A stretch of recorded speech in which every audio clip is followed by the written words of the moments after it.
having a good day.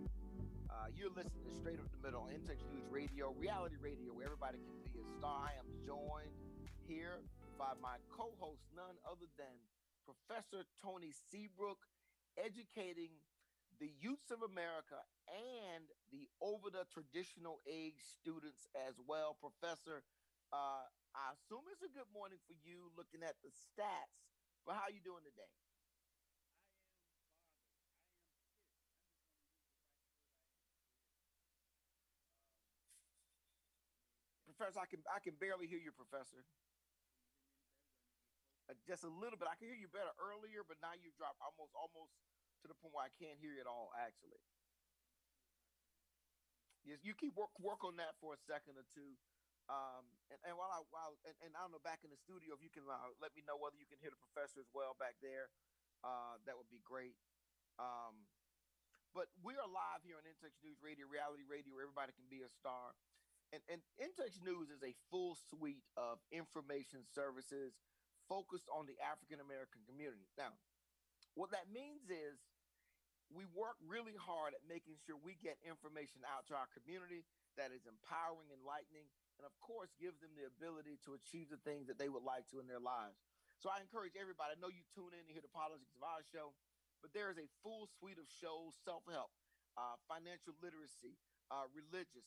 Um, there are all kinds of things that are relevant to helping you be a more informed and effective person on Intex News Radio. So I encourage anyone that's listening to my voice, really take a minute to look at the page, look at the schedule, and most of all, I'd like to encourage everyone to tune in to The Sole Purpose, hosted by Monica and Keith Harris, one of our most dynamic couples in the Bay Area. They talk a lot about something we don't like to talk about in the African American community: mental health, and how that permeates into so many other things that impact our society. So I just want to thank everyone for tuning in and encourage you to really take advantage of the information that is available for you on the Intex News page. Unless you were on the moon, you should not have missed the election that we had this week for the president, the national election and local elections as well. But what has captured the attention of pretty much all of America are the issues that have come out of this current election. Let me say the first thing. In 2000, that election and the issues with the hanging chads and the butterfly ballots was unusual. But the issues that you're hearing about related to this election in 2020, they are not. It's rarely, it's rare that anyone is able to um, finish an election on time, but you can project who the winner might be. Um, so from that perspective, um, uh, this is nothing unusual. What is unusual, though, is the effort to, and I don't want to use the word destabilize, or um, maybe I do want to use that word. The effort to destabilize this election is what's so different. Um, it's very, very different because um, there are people trying to make us lose our confidence in democracy. And let me say this: in America, if you are going to live a prosperous life, a life that is progressive in each generation, making it better for those that come behind us, it begins with confidence and faith in the democratic system. And that is the ability that we can collectively combine our power and force through the ballot and fight off all kinds of other ills. Um, so if you hold it, I'm trying to navigate my way through um,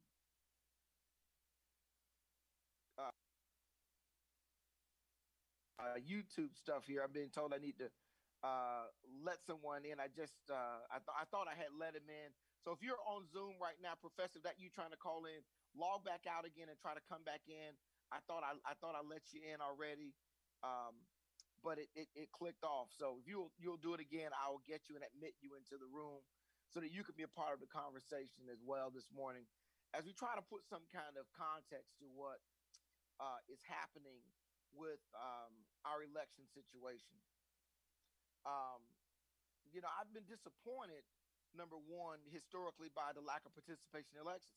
Well, this election, I think we had the greatest turnout ever. And that's a good thing because that means that more people are um, vested, connected, engaged, and want to participate in our electoral process. Um, the same thing applies to those people working. You have more people involved. You need more people to work the polls and do things of that nature. Very proud of my son. He was involved in working the polls. My sister also, she works in polling, did work the polling location as well. I see, I've just been asked to admit someone. I just admitted. Professor, I clicked on that button to admit you. Professor, can you hear me? There we go. All right. Now we're getting somewhere. Professor, can you hear me? So it says that your phone is muted, Professor. You can unmute yourself, and you should be in. Because I can see your icon that's up. So it says you're muted, though. Let's give him a second to get that worked out. So I was very proud of America. Okay. Yes. I've got an echo coming in on my end, back in the studio. That may be, oh, Professor, that's on your end. Yeah, I think Okay. you're picking, your mic is picking up. Maybe check and see on your other device, or turn the volume down on it, one or two. All right. How about now? Okay. Yeah. So now, no. Okay. So I apologize. So, Professor, while you were in technical wasteland there, I was like pontificating about the greatness of America in showing up for this I heard election. You heard it. I can start Yeah, over. I heard all that. No, Listen, please don't. No, listen. I don't have you long this morning. I gotta hear Thank some. you. I need to hear some rational Republican perspective on what is happening right now in America. Well, let's just start with the unbelief that Democrats have all of a sudden gone away from such a thing as election interference. They spent the first 3 years of President Trump's presidency claiming interference, and now with and a very impressive amount of mail-in ballots, and I would agree, a lot of that I believe is true to form. I'm having a hard time, and I've looked at a number of posts, historians that have covered elections since the 70s, who can't find a time where over 500,000 ballot lead disappears. These numbers are astronomical. So that's where I am. So the rationale is, I don't think this is true. That there's something not right about this. All right. Joe Biden outperformed Hillary Clinton and Barack Obama. Let's just sit with that. What did we see of Joe Biden in this whole campaign? He had to come out because they kept saying, hey, look, Trump's ratings are going up. I mean, these big rallies. So he just started in the last month. He just started having in-person or quasi rallies. And you're trying to tell me he brought out, what is it, like 8 point something million? I mean, I think he outdid Obama by, what, a couple of million, something like that, at least 2 million. Mm-hmm. That's hard to believe. As lifeless and uninspiring as Joe Biden is, you want us to think that he outdid Hillary and Barack. It just doesn't match up. And here's why it doesn't match up. I watched the election come out. See, we're going to do the show. So I watched it come in. And I watched CNN, and I purposely went to CNN. I couldn't do MSNBC. I went to CBS and ABC, and I watched each one of these journalists. They had that I'm sick look. Oh, God, here it comes again. We were wrong. And it got so bad that they didn't want to even call it. They kept saying, well, Joe Biden has another path. Well, it looks like Trump is going to take this. And then all of a sudden, overnight, I'm one of the ones that can say that because I stayed up to 1:36. I woke up the next morning and Joe Biden had the lead. I'm like, what happened? and it's been that way ever since. So I don't want to belabor this, but let me make one more point. Why is it that they felt the need to call the states that lean toward Joe Biden, and the rest of the states were all red and pink? They never called them. Right now, Trump still has, what is it, day six, election plus 6 days. Um, Trump still has a 76,000 ballot lead in North Carolina. Why haven't they called that? Why haven't they called Alaska? What's going on in Alaska? There's just so many questions about how now do states just say, hey, look, man, we're done counting tonight. I'm going to get back to you guys in the morning. When did that start to be a thing? And why is that okay with Democrats? And I think I know the answer. Nancy Pelosi baited Donald Trump. Will you leave peacefully? That question was thrown out there back in June. And Donald Trump said in June, they want to take these elections, these ballots, and rig the election. And where are we today?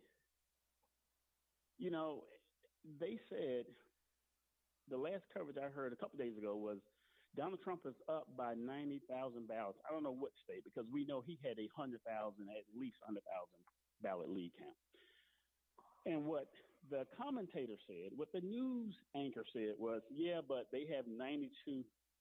If he had a 90,000 point lead, they still had 92,000 ballots to count. I'm like, what? All right, Professor. But So if I could, because, if I could cut in for just a moment, because I know I don't have you long today. Professor Mhm. is not going to be able to make the entire show, but so I don't want to push back on a lot of what you said. But if I'm hearing you say the only explanation that you have is that there was massive fraud in multiple states to produce the outcome that we're seeing, if that is the case, what's the remedy in this situation? The remedy is going to be in the Supreme Court. I think the Supreme Court is going to settle this. And I found a book. I hadn't gone through the SCOTUS book, and I thought about you. I just pick up old books wherever I am. And the irony of what's going to happen is, in the history of the United States, we are now at a part where our kids have to have their eyes open. Not because someone's stealing the election, but the U.S. is going to change. It's going to change because it has to. I mean, what happened this election, you guys are kind of throwing your shoulders up. I haven't seen anyone come to Biden's defense because the polling was wrong. The polling was clear wrong. They had Biden taking Florida by 7. They had him taking Ohio by 8. I mean, all these things. They had the map where he outspent Trump in Florida. I mean, all this stuff. And all of a sudden he's winning, and they won't call any race where Trump is still leading. But they call all the races where Biden is leading. I mean, it's well, just ridiculous. the one now they've got to be careful with what we say they call, because you have the media call, then you have the states calling, and I'm Mhm. I'm struggling to where there are Republican states who are Mhm. getting this information out, as well as the most staunch Trump supporter, Fox News. Mhm. That if those two entities, in my if we didn't have Republican states and Democratic states, Republican Mhm. media, leaning media and liberal leaning media coming to the same conclusions, I might be inclined to give it more credence. But I think that the Republicans are in a bad situation if their only yelling point is fraud, because Trump had a commission to investigate fraud and he dismantled it. No one else. He said there was fraud. He was launching an investigation, and then he came back and dismantled it. And I just worry that the only argument that the Republicans are going to put forth is this is fraudulent, all they're doing is further creating, I think, a lack of confidence in the democratic process, which is something that we've been battling with. I'll go ahead and let you Well, get the last comment in on that. yeah, this whole we've been wanting confidence. It's only a convenient argument because you guys spent the first 3 years saying that Russia and Trump colluded and about the integrity, and then you planted because Trump showed that he was strong. I was laughing, and don't get me wrong, I am bothered right now. I was laughing election night because just of that I'm sick look on every journalist's face. They was like, oh God, how did we get it wrong again? All the pollsters are saying, I don't know how we did it wrong. But for you guys to say, we're trying to restore integrity, and you planted an option to get there. You planted an option to get rid of Trump. was to get all of these ballots. And I'm not saying that all of them are fake or fraud. I am definitely saying that a good many are. There's no way you're going to tell me Biden outperformed Hillary and Obama, and he's standing tall. No way whatsoever. This is very fraudulent, and it will be decided in the Supreme Court, like it or love it. I will predict And the I'll leave it Supreme there. Court. I'm going to say this, and I know we're over your time, Professor. The Supreme Court is not going to get involved. How about that? They're not getting in this. If it was one state, maybe they would consider it. If it was one party state, maybe they would get involved. But I think with the breadth of the various states, they're not going to get involved with that. And I'm going to, I just had Edna Rain just dialed in, and I'm going to bring him in now, Professor. How much longer do we have with you, Professor? Do you have to check out now, or? I'm a mute Okay. out for a minute. All right. Okay, appreciate that. Well, good morning, Mr. Narain. How you doing? You got your phone muted there on me. There we go. There we go, man. Got your bull stuff. Listen, I'm rocking the dashiki. I figured it was a moment of empowerment. You know, we're deep in the fourth quarter. Everybody can see the score. We've got the ball, and we've been driving the ball down the field all game. Everybody knows one more first down, this thing is over. Tell me, after election night, couple days, how are you feeling right now about the election?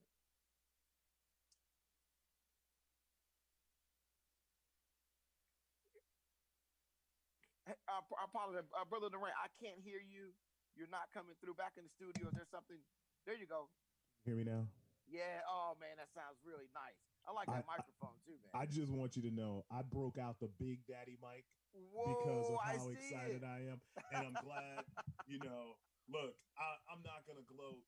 I'm not going to say I told you Nah, so. man, I'm glow, not man. going to say that I told you that the Midwestern states were going to come through and that Biden was going to win those states specifically: Arizona, Minnesota, Wisconsin, Pennsylvania. Yes, I saw your map. I saw your map. And can you remind the viewers that the map was early, right? Yes, the map was early. Definitely was early. It was Okay, early. so there was no Texas, there was no Florida, unfortunately.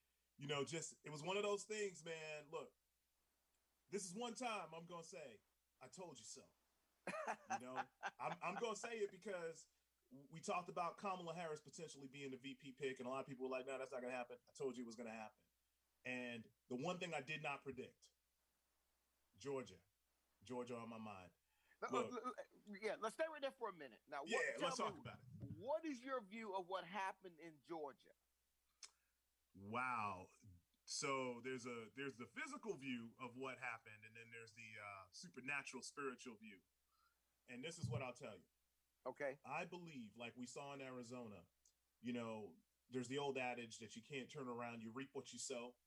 And for the last Right. 4 years, and let me get a little bit more serious because I have been a little silly, even though there's no Baileys in my cup this A morning. little. Just a little bit.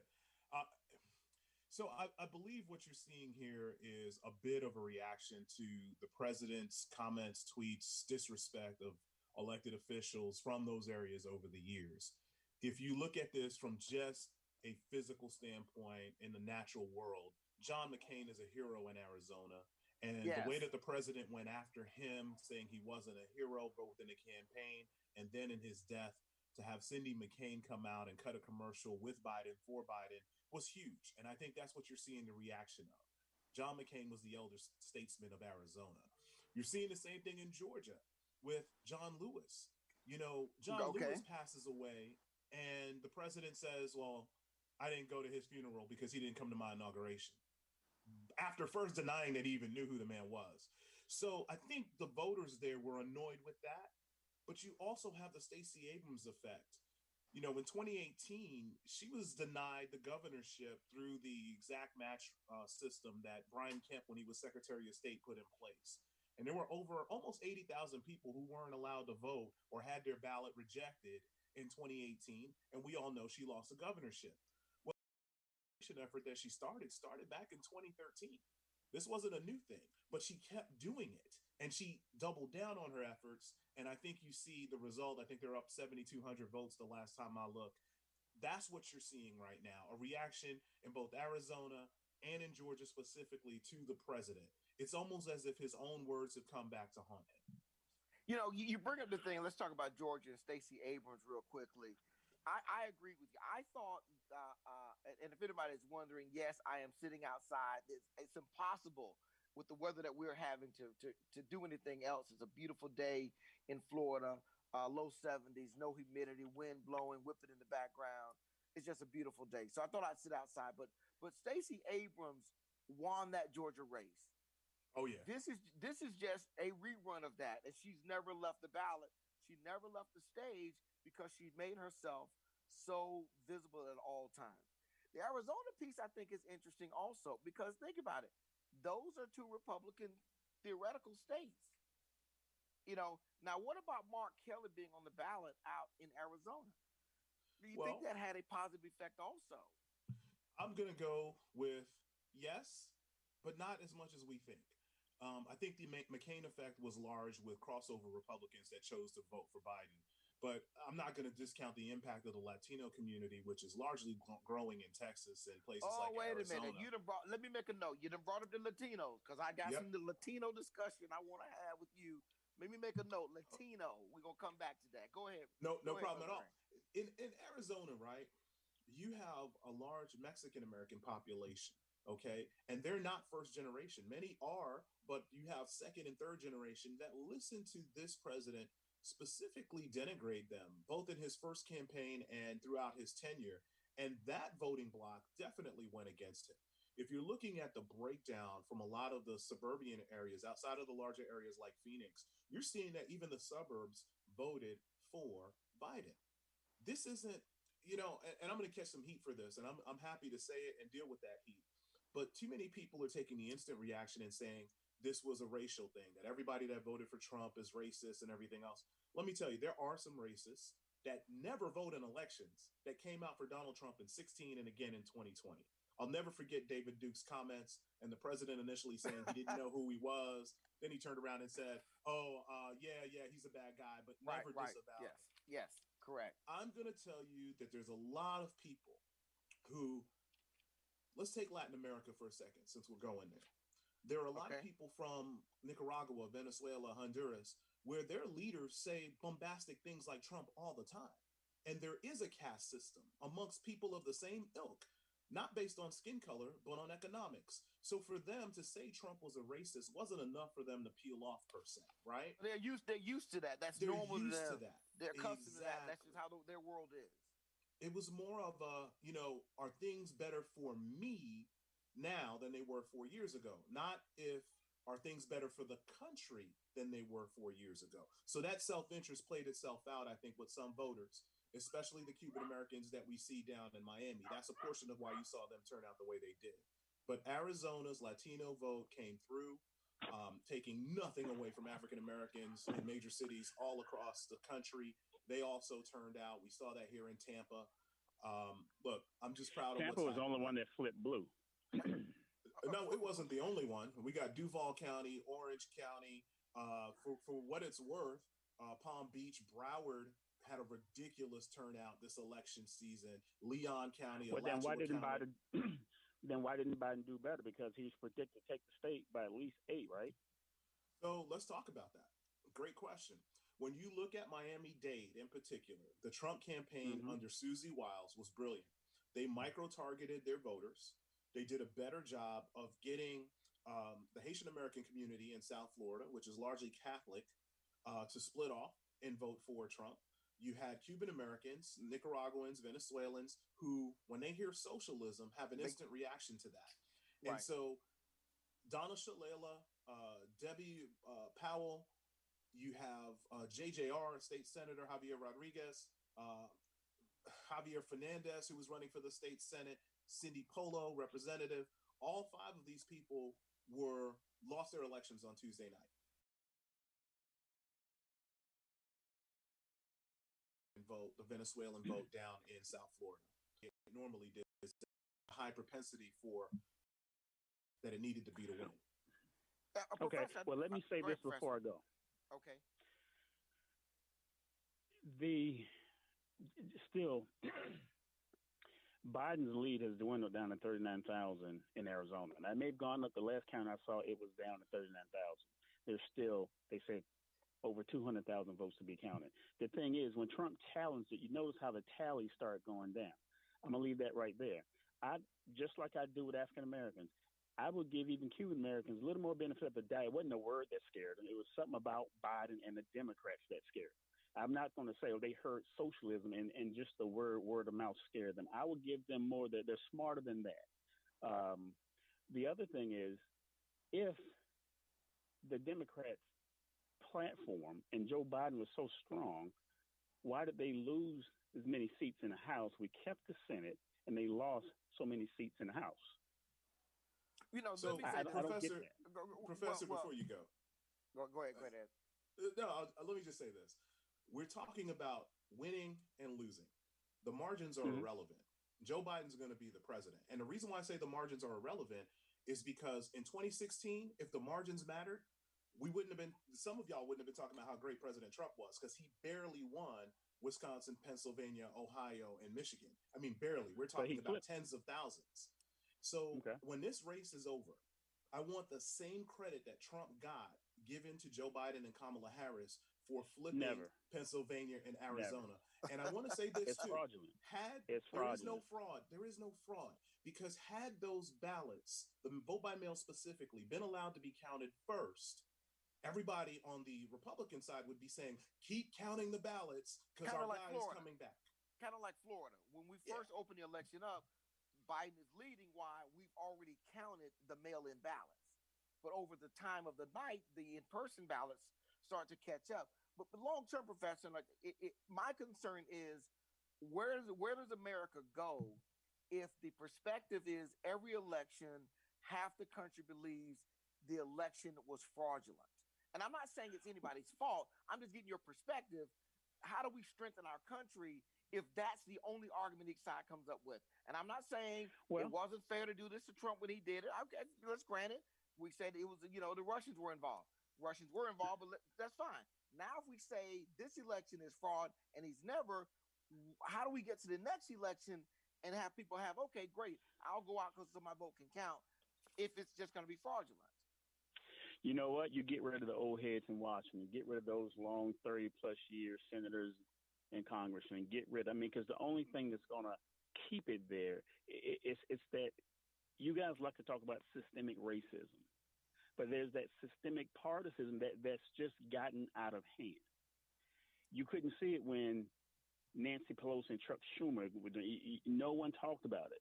But now when Trump gets ugly, it's a problem. It's his words that always start something, not what he's in reaction to. Not agreed, he does overreact, but he's reacting to something. But to end it here, you guys just showed us how to win. So if you like baking in ballots and putting them in the bag, then we'll do that in 2024. See you in Professor, 2024. with all due respect, it is an insult for the president and any of his supporters to say that there is fraud occurring in this election. There are duly elected you did it to Trump for 3 years. Well, no, we did not. Nobody accused the president of fraud. We said the Russians, but let me say that it's just wrong. But the president last election said there was fraud, and that's why Hillary had a majority of the vote. He said that, and he had the opportunity to put a commission in place to combat that. But there is nothing like a Saturday morning to be able to get people on the line that are willing to discuss things that are happening in our country, like the election. Back in studio, I'm sure they're waving their hands frantically saying, Clint, go to break. I'm going to go to break. Before I go to listen, when we come back, we're going to give out the call-in number. Professor, I appreciate you jumping in with us, Ed, and co-hosting with us this morning. Listen, you're listening to State of the Field on Intake News Radio, Reality Radio, everybody keep it strong. We'll be right back after these commercials.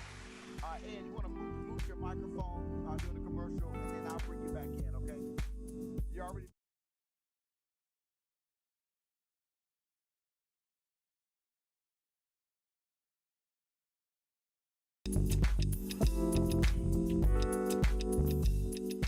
Touch Radio, the most loved station across the nation. In Touch Radio.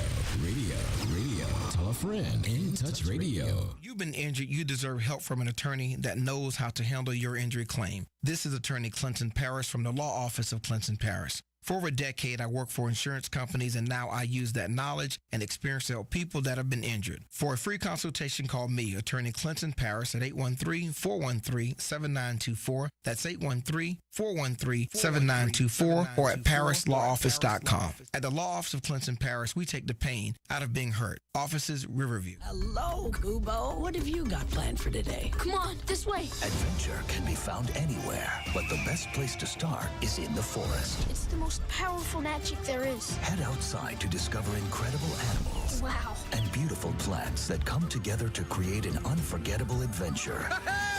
So grab your loved ones and explore a world of possibilities. Visit discovertheforest.org to find the closest forest or park to you. Brought to you by the Ad Council and the U.S. Forest Service. My teacher said that we should have a plan in case of an emergency. Do we have one? First thing I'm going to do is grab a flashlight with dead batteries. I'm going to start randomly throwing clothes in the bag. You two will be hiding in the closet and Dad won't be able to find you. And that's when we both start crying. Uncontrollably. Can you pass the cutlets? Winging it is not an emergency plan. Make sure your kids know what to do during an emergency, who to call, where to meet, what to pack. Search Ready Kids at nyc.gov or call 311. Brought to you by the New York City Office of Emergency Management and the Ad Council. All right, we're back live at Intex News Radio. Reality radio, everybody can be a star. My name is Clinton Paris. I'm the co-host of Straight Up the Middle. My other co-host, Professor Tony Seabrook. He's in and out with us because he is a committed educator, and he is doing some class activities today, but he is popping in and out with us online. I'm also joined by none other than licensed attorney and former state representative Edwin Lorraine, fine, upstanding. I think last time I introduced you, I was required to say, and family man, somebody said that. If anybody was watching leading up to the election on November the 2nd, Common was in Tampa, and he was performing here live. It was a great event. The thing was going along fine. There was nothing. Everybody was just jamming back, loving Common, and then little Miss Lorraine got on stage and dropped some vocals. Hey, how did you feel seeing her hit that mic like that? So the crazy part about that whole story, people think that we set that up. We didn't set up a thing. I was actually on a conference call in the parking lot. The call ended about 5 minutes early. I walk up, I'm looking for the family, and I look up and there's my daughter with Common, and I'm like, holy cow. And then she crushes it. Like, look. She crushed it. The New York City blood is all in her veins. There's no doubt about it. I was so proud, man. I needed a bigger shirt. My chest was so puffed out. You should have been, man. I love that moment. Many years ago, my son, he got to get on stage with Earth, Wind, and Fire. And I mean, right. I mean, he was about 5 years old. He actually was on my shoulders, waving his hands and all that stuff. And the guy just reached out and grabbed his hand and pulled him on the stage. And he got to perform with them and whatnot. So very proud of her, man. You got some great girls. You have a beautiful wife. Thank you. Wonderful family. So last time I introduced you, I was reminded to say, and family man. So I want to commend you for that. To our listeners out there, real quick, I know you've been sitting by, and if you want to participate, let me give you how you participate in the show. The regular call-in number to the station is 813-444-9588. 813-444-9588. If you call that number, the studio will get you on with us. Now, if you want to get fancy and come in through another way, we do have a Zoom link. You can come in through Zoom at 929-205-6099. Again, that number is 929-205-6099. Now, I've been told some people when you call in, you get a request for an ID number. So I'm going to give you that number. You ready? It is 834-088-74026. That's 834-088-74026. I love it when people call in and join the conversation and straighten us out, make sure we're on the right track. But if you just want to listen as well, that's fine with us. Okay, so hey, when we broke for our commercial, I feel for the Republicans right now because if the only argument they have is this is fraud, I think all they're doing is what Donald Trump has been doing for 4 years as president, damaging the concepts of our democracy that make us the strong country that we are. What are your thoughts about that? So, you mentioned Russian interference from 2016. And I think without a shadow of a doubt, we know that happened, right? Even the Senate Intelligence Committee that looked into this put out a report a few months ago that verified that. We've seen many members of the Trump campaign get convicted for their involvement with that last election. But I digress. What if the whole plan of the Russians and the entire time was to seed dissent amongst the American people and divide us because of our elections process? If there's one thing we've prided ourselves on, is the ability to transfer power peacefully without any major problems. And in 2016, yes, you had that cloud of Russian interference over that election. President Trump won. I don't think anybody denied that. Like we're hearing today from the other party saying that there was fraud. And today, because of that cry of fraud, you have people distrusting each other more now than ever. So Russia knew that the best way to beat us was through the hot button of race and through the hot button of getting us to not believe in our own democracy anymore. That's the problem. So, look, I was the first one back in 2016 to tell you Trump won that election. I think that the Hillary campaign at the time made some major mistakes, visiting Wisconsin late, not investing in the ground in Florida. So I could go on and on. Right. So and we have a caller. We've got a caller in the studio that the studio wants to bring in. Studio, go ahead and bring in your call. Bring in the caller. Good morning, caller. You're on with In Touch News Radio, reality radio, where everybody can be a star. What's your name? Where you're calling from? I can barely hear the caller in the background. If the studio can kind of get that figured out, we'll take it from there. But I can barely hear you, and I apologize. Can't hear anything either. Yeah, I can barely hear the caller. So if the studio can kind of get that figured out, we'll get you back in. Clint, I just want to be clear. This election, once it's called, Biden's going to win. And if you heard his remarks last night and the consistency that he's talked about, he hasn't declared himself the winner. He's been very careful to say votes are still being counted and every vote should be counted. But I just found it sour grapes that after a very close election in several states in 2016, the GOP can't stand up and say, congratulations, Vice President Biden, on winning a very tough election. But if we take, let's assume that they are good Americans. They're proud Americans that believe in America and what makes America great. I fail to understand the long-term strategy.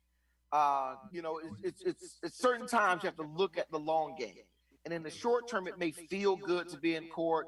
You're a lawyer like I am, and I understand when I have clients come in and they tell me it's not about the money. It's about the principle and X, Y, and Z. Like I said, that principle is going to feel good for about a month.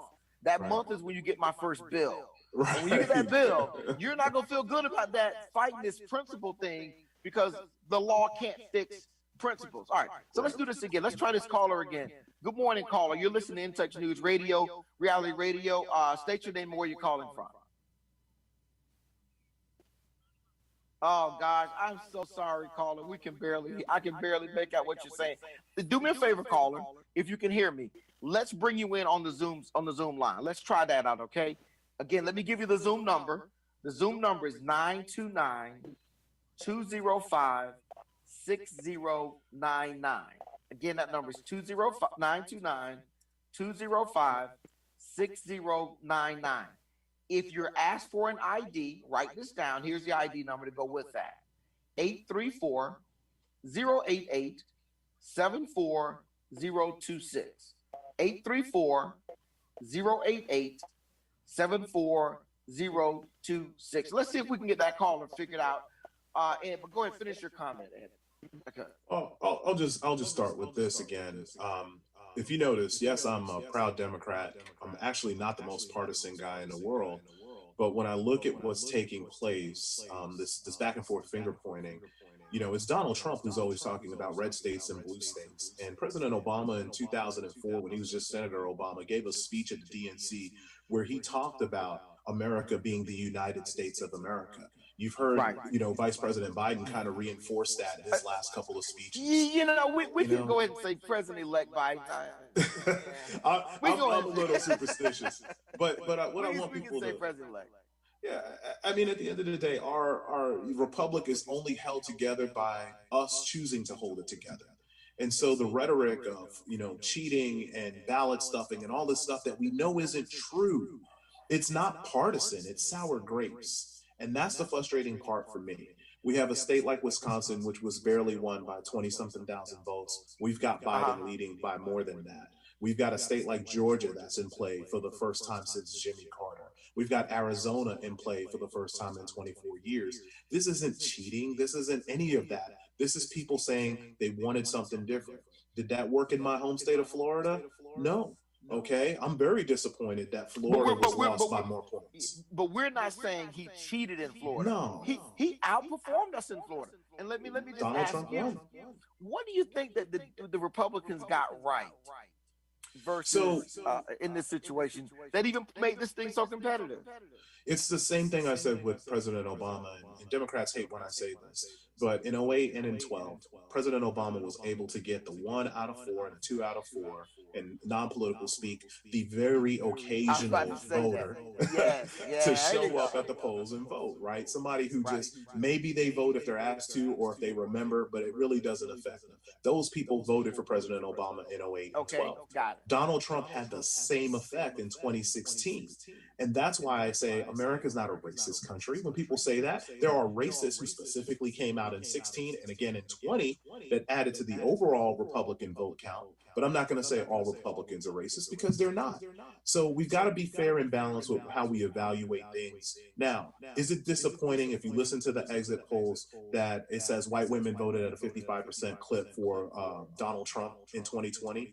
For many of my African-American sisters is extremely disappointing because the other polls leading up to that said differently, just like 2016.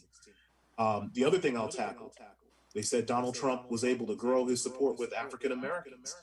That is true. Specifically African-American men went from 14% to 18% if you believe the exit polls. But you got to frame that. That is year-to-year comparison. But if you were to compare the percentage of increase for Joe Biden, he likewise increased his African-American turnout, correct? So it kind of washes itself because basically the whole idea is more people voted. More people voted. And black women went from 4 to 8% for Donald Trump. But the key number to remember is that in the last 20 years, the GOP has never gotten a larger percentage of 20% of African-American votes. Okay, and that stayed consistent in 16 and in this election. So that's an overblown story about black men's support for Donald Trump. Got it. Okay. So I got a message you sent to me saying, so let's assume, and I don't expect this, Donald Trump says, hey, I'm not leaving the White House. How does that get handled? It's a great question. I want to believe a George W. Bush is going to tap him on the shoulder and say, hey, buddy, you've had my party for the last 4 years, but you're not going to take it to the grave with you. It's time to go. There's some reasonable people that will have their effect. But in the very worst case scenario, I think you see the Secret Service step in. They've already bumped up their detail around the vice president and Senator Harris. We are going to have a peaceful transition of power in America. That is who we are, and we will maintain that. Yeah, and I know that some people are concerned that Republicans aren't getting out in front of this theoretical fraud conspiracy. They're letting it kind of come from the back room, and most are maintaining a level of hey, let me just kind of see how things work. And I know that. And here's why I think some of that is. I think that's the long game. The long game is you don't want to come out and be too condemning of the president's strategy too early because, ultimately it's going to play itself out the way, because there's just no way you've got fraud in so many places that's so determinative of the outcome of so many different elections. Talk a little bit about, if you can. Hold on. So we got a caller in the waiting room. Let me bring this caller in. We'll see what we got. Okay, hang in there with me. All right. Technology at work. Here we go. We just got another caller that we're adding, and the Zoom line is linking her up. We're gonna bring her in. I feel like I'm the technician back in the studio. I'm poking buttons and things. Good morning, caller. Yeah, I need you to unmute your phone for me, caller. All right, there we go. So, caller, what's your name? Where are you calling from? Hello, I am Cecilia Flannery. I'm calling from Tampa, Florida. Wait a minute. Hold on. Wait, before you go a step further. Don't call in here giving us fake names. Because if you gave us your real name, there's some crazies out there that might be riding down on you right about now. So, okay. I'm going to look her up on Facebook. Let me make sure this is real. Spell that first name again. Yeah, look me up. You know who you're going to say? You're going to say Stacey Abrams. Okay, Stacey. All right, Stacey.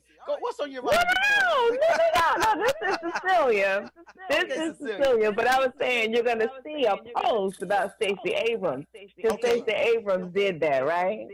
Yes. Now, you're understanding. You give us your perspective of how Stacey Abrams impacted the election in Georgia. Absolutely.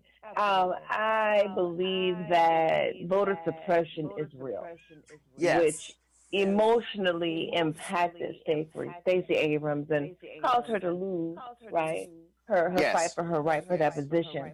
So instead of her whining about it, she got in the trenches and she got it done to begin to show others how important and critical, impactful their vote was. And so she began to show them that by voting, these are the things that you can do. By voting, here are ways that you can check that your vote counted. So she made their vote seem real, actual, and factual. As a result, you can see where Atlanta is right now, right? Absolutely. And let me ask you this, Cecilia, since we got you on the phone here. You've got Stacey Abrams, black woman, and you have Kamala, and how he called it, Kamala Harris, black woman on the ticket. How does it make you feel as a black woman, though, seeing black women carry this election the way that they did? Kamala, and then, of course, Stacey. As a black woman, it had to be kind of, it had to be empowering. To keep it 100 with you, do I call you Mr. Paris or Paris Esquire? what do I call both of you exactly? I'm sorry. He's Ed. His name is Ed, and my name's Clint. That's what you call him. Okay, very good. Called me for 35, 40 years. Yes. To keep it 100. It did not empower me anymore because I have I feel so empowered just through my lineage, right? However, it gave me an extra brick to utilize for other people, period, black, white, or indifferent, Hispanic, Italian, Asian, to show that anybody can do anything from where we once were, number one, as black individuals, as well as women, to now have them on a ticket and to begin to infiltrate, right? Because you can always do more, better, and more from the inside than the outside. And we are on the inside. Yeah, that makes it feel great. Well, let me touch on one more thing, and Ed may agree with this as well. Am I getting this read right that it's black folks in Atlanta, it was black folks in Detroit, black folks in Milwaukee, black folks in Philadelphia that are putting these states over the top and making this come out in Biden's favor? What does that say about the black vote, and if it gets itself together and can unify itself behind an issue? What does that make sense to you, Cecilia? And is that your read as well? To some degree. I believe that it was the Democratic vote, right, that is making the impact, which are more relatable to absentee ballots. And in that section or in that zip code or in that county where the Democrats are, it probably has a pretty weighted demographic of black folks. Got it. But there are, I don't know the stats on the ethnicity from a demographic standpoint as far as Democrat. But I'm beginning to learn it because I'm starting to watch TV. I don't really watch TV. I don't know if Samantha told you that or not, right? But as I'm sitting here, yeah, because it's too much, and for me, it's just so. Okay. I agree with TV. All you do is you log in every Saturday morning at 10 o'clock. You will get all the information. You can get all the information you need. Calling here. Well, Cecilia or Stacy, whatever your name is, or wherever you're calling from, we appreciate you calling in. But I have a question. Oh, go ahead. We're listening. I'm gonna be patient, bro. I got the studio's waving his hand at me, so go ahead. What's your question? Okay. So, one of the most intriguing things to me is, what do you think has caused the black male percentage of voting to increase from a very, very transparent standpoint? I mean, pull back the layers for me, okay, Ed and Clarence? Yeah. Okay, so let me give you the first. We touched on that a little bit, and go ahead, Ed, first, and then I'll follow up. So we kind of talked about that just a little bit before. That number went up 4 percentage points according to exit polls, the same amount that the black female vote went up for Trump, 4 to 8% by 4 percentage points. Their campaign strategy was perfect. It was, let's talk to African Americans who feel disaffected by the quote unquote democratic policies and get them on our side. And that was through some promises. It was through utilizing certain celebrities and their influence amongst that population. But the good news is African American votes stayed at the same level, 82%, I think, this time around for Joe Biden, depending on what you read. I like the fact that you said you don't watch TV. I really don't watch much TV news. Everything I do is read. I read like crazy because I think TV tries to tell you what to think. And when you read, you can determine what you want to believe on your own. But let's talk about that black vote. And this is why you should be empowered as a black female. I looked at my timeline and all I saw was black women wearing their pearls and chucks to the polls. I got a little bit jealous because I thought, hey, if you wanted to talk to us, they should have had the black men wearing Jordans and jackets, but they didn't reach out to us. We could have participated too, but it's all good. Y'all do your pearls and chucks thing. But I wonder if it would have been as impactful, right? No, it wouldn't have been. Okay, beautiful. Thank you for your transparency. Now, you used a word, and I have to go Google it because I don't know what it means. It started with a D. You said they targeted the demographics. Black. Did you say demographics? Okay. Or disenfranchised. Okay, so I need to put one of those 2 degrees you got, the undergrad or the master's degree together, and you got that right there. That was a word. It wasn't either of those, though. You said they targeted something that we were feeling, or a certain of that segment of disaffected. Disinfected. Disaffected. And there has been this they weren't issue that, affected. Okay. Yeah, and so there's an undercurrent of dislike, and I don't use that word, but there's an undercurrent within the Democratic Party that it hasn't done enough for black communities. And see, Donald Trump did a very good job, I thought, of saying, hey, here's specifically what I've done for you, specifically the black community, specifically the crime bill, specifically things of that nature. He talked in those. Now, the question is, can you believe anything that comes from him? I'm looking forward to having more and more honest and open conversations with black men who may have voted for Donald Trump. I know that people like strength, people like certain things, and that may be effective. But I think the biggest thing was a disaffect feeling that there is a Democratic Party, and I hope that the Democratic Party is paying attention, because if it doesn't, you're going to get the potential for the Republican Party peeling off more and more voters in the African American community. Well, thank you again, Cecilia. I had one more question, but okay. Okay. You got 30 seconds. Go quick. Okay, 30 seconds. Okay, so because some of my girls think that it's because there's a female that's going to be kind of leading them a little bit. How much of that do you think it is? Child, please. You brothers are digging. Brothers so hot about Kamala. Hot in a bad way or a good way? We like it. We like it. We want her there. She's going to make. Okay, good. Yeah, Clint. She's going to make history as the first female vice president and the first African American vice president. But when we started the show, Well, we know she's an AKA. Okay. We know she's a Kappa Yes. sweetheart. You know, we know she went to Howard and a HBCU. Yes. We know that Okay. she's part Jamaican and part Indian. And, you know, she is the American dream. And that's what we need to remember. Close me out, and you got 15 minutes. Close you out? Seconds. Yeah, I got 15 seconds.